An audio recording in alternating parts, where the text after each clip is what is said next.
Bonjour à tous, bienvenue sur le plateau de C'est quoi un ingénieur pour un nouveau numéro. C'est toujours un plaisir que de vous retrouver une nouvelle fois ici même pour un nouvel entretien.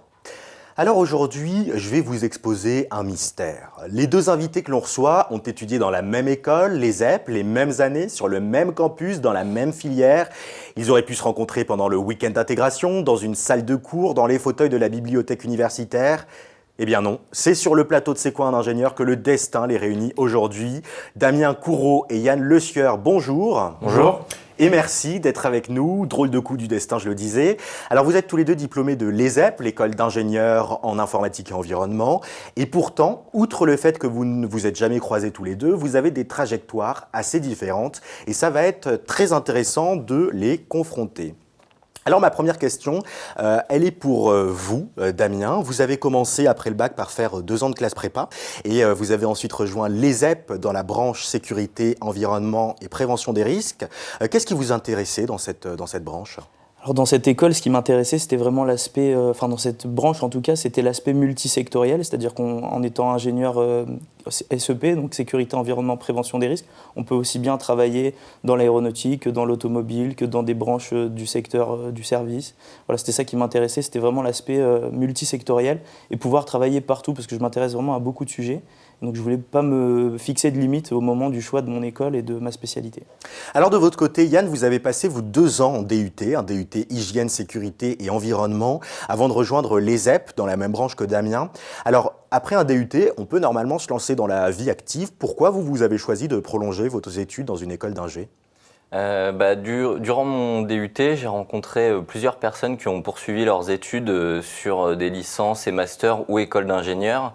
Et ils m'ont permis de découvrir que le Bac+5 et tout particulièrement le diplôme d'ingénieur ouvrent sur des perspectives professionnelles plus larges et variées, et notamment avec l'ESEP qui offre une formation multisectorielle et qui permet d'accéder à des postes où on peut être manager, on a de multiples casquettes, on peut travailler dans une dimension internationale ou d'autres métiers tout aussi intéressants.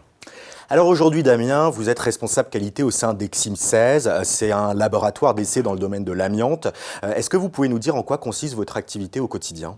Alors au quotidien, mon activité est très variée puisque je fais aussi bien de la gestion de qualité que même je vais un petit peu au-delà en faisant du développement commercial. Donc il m'arrive de créer des programmes informatiques qui permettent de mieux gérer la qualité au sein de ce laboratoire, de rencontrer des clients, des prospects, des fournisseurs. Donc c'est très très varié comme activité. Et dans un laboratoire d'essai, là, ce qui est particulier, c'est qu'on se doit d'être très rigoureux puisqu'on est accrédité par une entité qui s'appelle le COFRAC. Et donc chaque année, on est audité et on doit justifier en fait de ses compétences auprès de cette entité. En fait. Alors, de votre côté, Yann, vous êtes consultant sécurité et environnement au sein de l'UIC Île-de-France, l'Union des industries chimiques. Est-ce que vous pouvez nous décrire quel est le rôle de cette union et vous, ce que vous y faites spécifiquement ? Alors, l'UIC Île-de-France est un syndicat professionnel qui regroupe les industries chimiques de la région.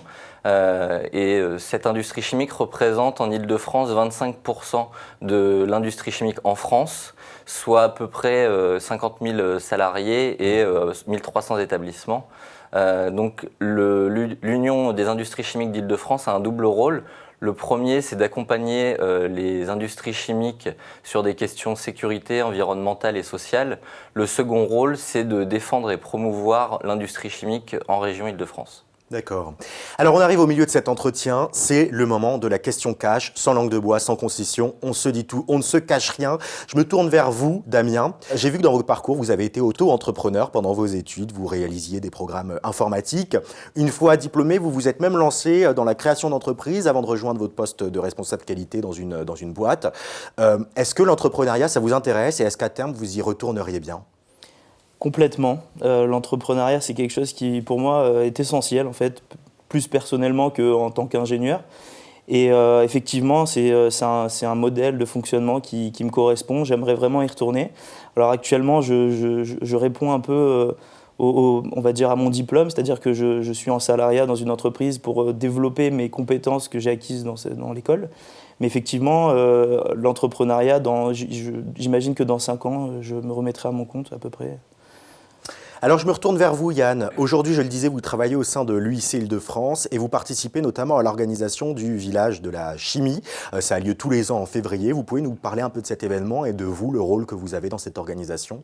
Alors, dans son rôle de promouvoir la chimie, l'UIC Île-de-France organise chaque année le village de la chimie qui rassemble des entreprises, des établissements scolaires, des institutionnels dans le but de présenter la chimie, ses métiers, ses perspectives professionnelles aux jeunes à travers notamment des stands, des conférences, des ateliers dans le but d'orienter les étudiants sur des écoles ou des emplois. Alors moi, mon rôle, d'abord, c'est de promouvoir, quand j'en ai l'occasion, cet événement. Et durant le village de la chimie, je serai présent pour conseiller et guider les étudiants qui sont présents vers les interlocuteurs qui sont susceptibles de les intéresser selon leur profil. Et je serai également présent pour partager avec eux mon expérience personnelle. Alors, je reviens vers vous, Damien. Dans le cadre de vos études, vous avez pas mal bougé, voyagé. Vous êtes allé en Angleterre, en Allemagne. Pour vous, c'est important, en tant qu'ingénieur, de voyager, de découvrir le monde? Je pense que c'est essentiel de connaître un petit peu ce qui nous entoure pour réagir au mieux à certaines problématiques. Peut-être que dans les pays d'à côté, ça se fait déjà mieux que chez nous, donc on peut peut-être ramener ces petites informations dans notre pays. Donc pour ce point déjà, c'est essentiel, c'est-à-dire l'aspect multiculturel et connaître ce qui se passe à côté. Et pour un deuxième point, c'est que l'anglais, aujourd'hui, je pense que tout se fait en anglais. Hein. Of course. Donc voilà.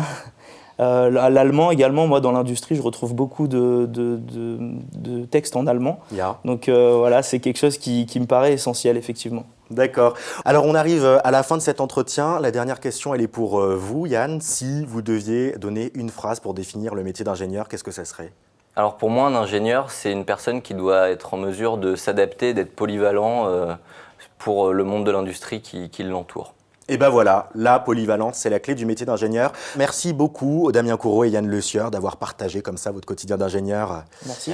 Et merci à vous d'avoir suivi ce nouveau numéro de C'est quoi un ingénieur? Alors avec Yann et Damien, ce qui est très intéressant, c'est qu'on peut voir qu'on a beau être diplômé de la même école, avoir suivi la même spécialité, eh bien on peut exercer des métiers d'ingénieur bien différents et ça illustre parfaitement l'idée qu'on défend ici dans cette émission. Le métier d'ingénieur a de multiples facettes. Je vous donne rendez-vous sur demain.fr et mcetv.fr pour voir, revoir et partager à loisir cette émission. Et puis la discussion continue sur mon blog L'Ingénu Ingénieur. À très bientôt.